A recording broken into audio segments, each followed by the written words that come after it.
Hello everyone and welcome back to Day 1 and Group B of this tournament, SC2Cast.com's first Invitational.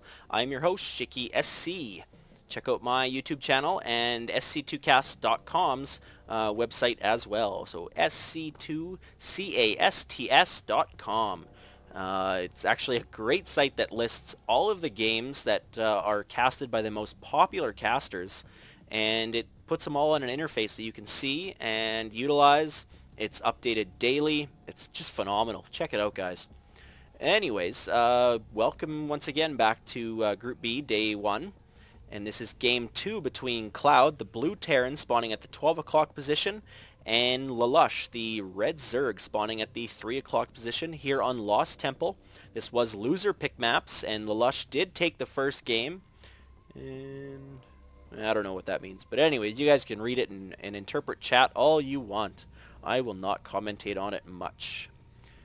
And ClouD just actually going to be putting a supply depot down by his ramp.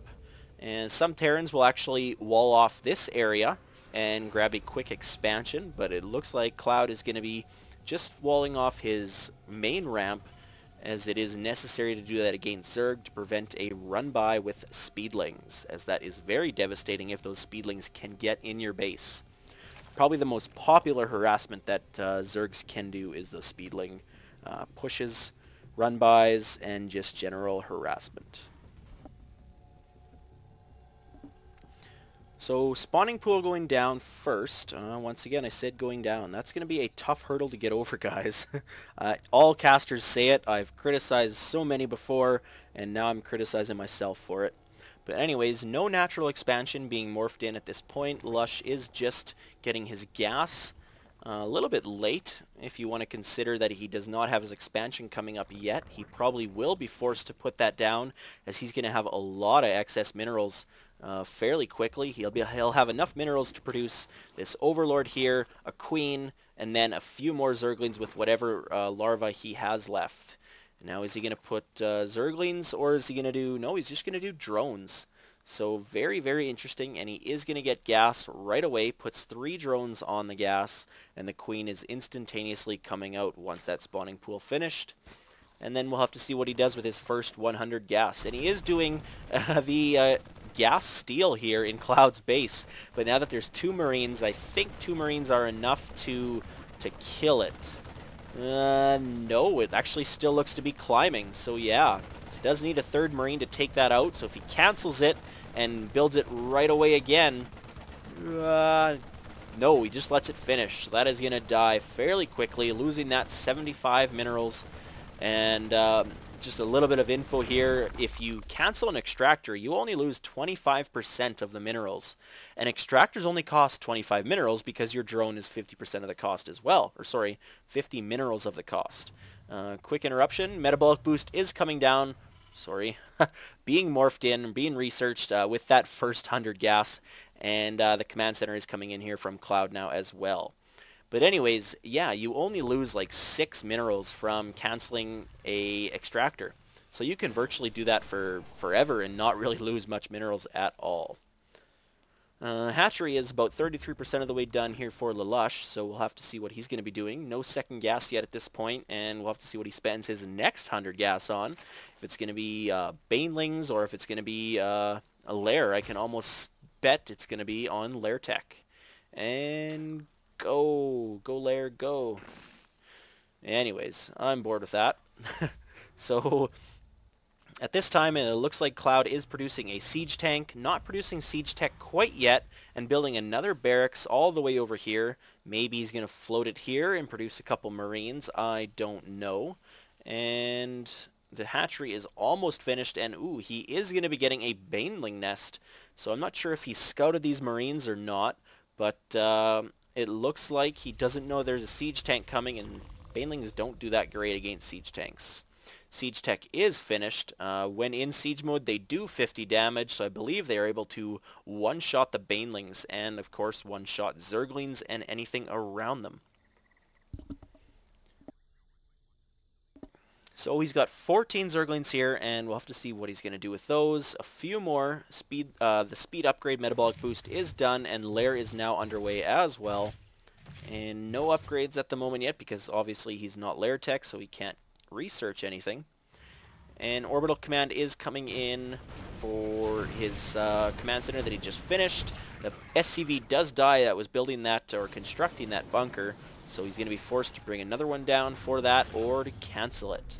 Although you're even better to finish producing it and then salvage it. You lose less minerals. So you'd lose 25 minerals if he just canceled it, or he would lose none by finishing it and salvaging it.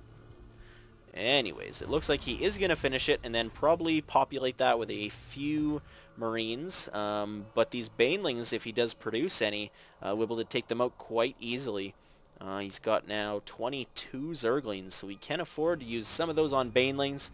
But he'll have to be careful because these 2 siege tanks on the cliff will make quick work of any Banelings if they are targeted.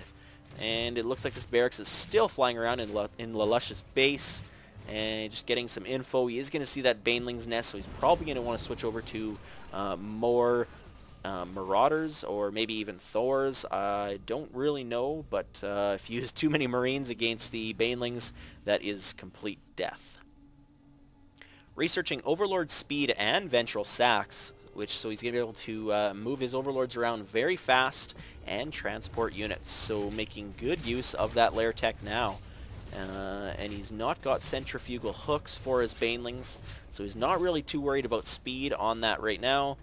But Banelings do move just fast enough to really cause damage. Still, with all 22 of these Zerglings not really doing anything. Now, very smartly, Anyways, good job with taking out those destructible rocks. You really have no reason to leave the Zerglings just sitting around doing nothing. And drone coming down here to the 6 o'clock position. Is he going to take a third base? It looks like he might. But I think he might almost be better off waiting for these destructible rocks to be dead and taking this base. Banelings now being morphed in. There's just 4 of them. He's got more than enough gas to produce more, but that's all he's sticking with right now. I hope he's not going to use them on the rocks. That would have been terrible. And it is just 4 now, and he is ready to take that other base. Pooping down some creep here, right in the middle of the map, just gaining some sight and making sure that he is fully aware of any pushes that are coming. Oddly enough, neither player are utilizing the Xel'Naga watchtowers, and this is something that is covered by every caster, and it's very, very important to utilize these Xel'Naga watchtowers as much as possible. And it looks like Cloud is now going to do so. Hellions out with the Infernal Pre-Igniter. They do 24 damage against these Zerglings, but the Banelings, I believe, are not light units. No, they are just biological. So with only 30 hit points, but they're not light, Hellions don't do the full damage against them. But Hellions are light, so Banelings do all the bonus damage against the Hellions. Still takes 3 Banelings to kill 1 Hellion. That is quite a bit if you think about it. But it looks like he's going to take these out. Roaches coming out now, though, which are great counters against Hellions. Even though Hellions do have a longer range, the Roaches move a little bit slower, but they just have so much HP, and the Hellions do very little damage against them. So more Roaches being produced, more Siege Tanks being produced, and it looks like we've got a drop coming in here now. Banelings, oh no! They are just going to bomb some terrible, terrible death down here on these SCVs. And it looks to be... if he would have had one more Baneling or one more better utilized Baneling, he could have got about 5 or 6 more kills. But he didn't. But he's still coming out ahead. Units lost tab. Lalush is a little bit ahead right now. And more Banelings coming in, and that was 2, I believe. Maybe even 3, but all those SCVs do get taken out except for 5. And 3 are in the red with 10 life or less. And now if he does that in the main base, he will be thwarted off by...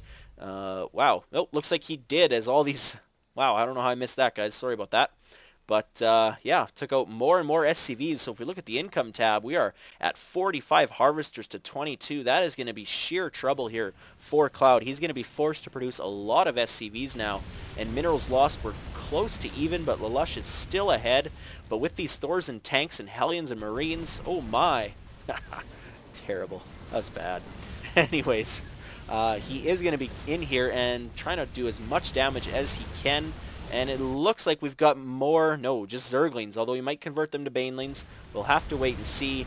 A little bit of roasting here on the roaches coming down. Jeez, I gotta stop saying that. It's so catchy, though.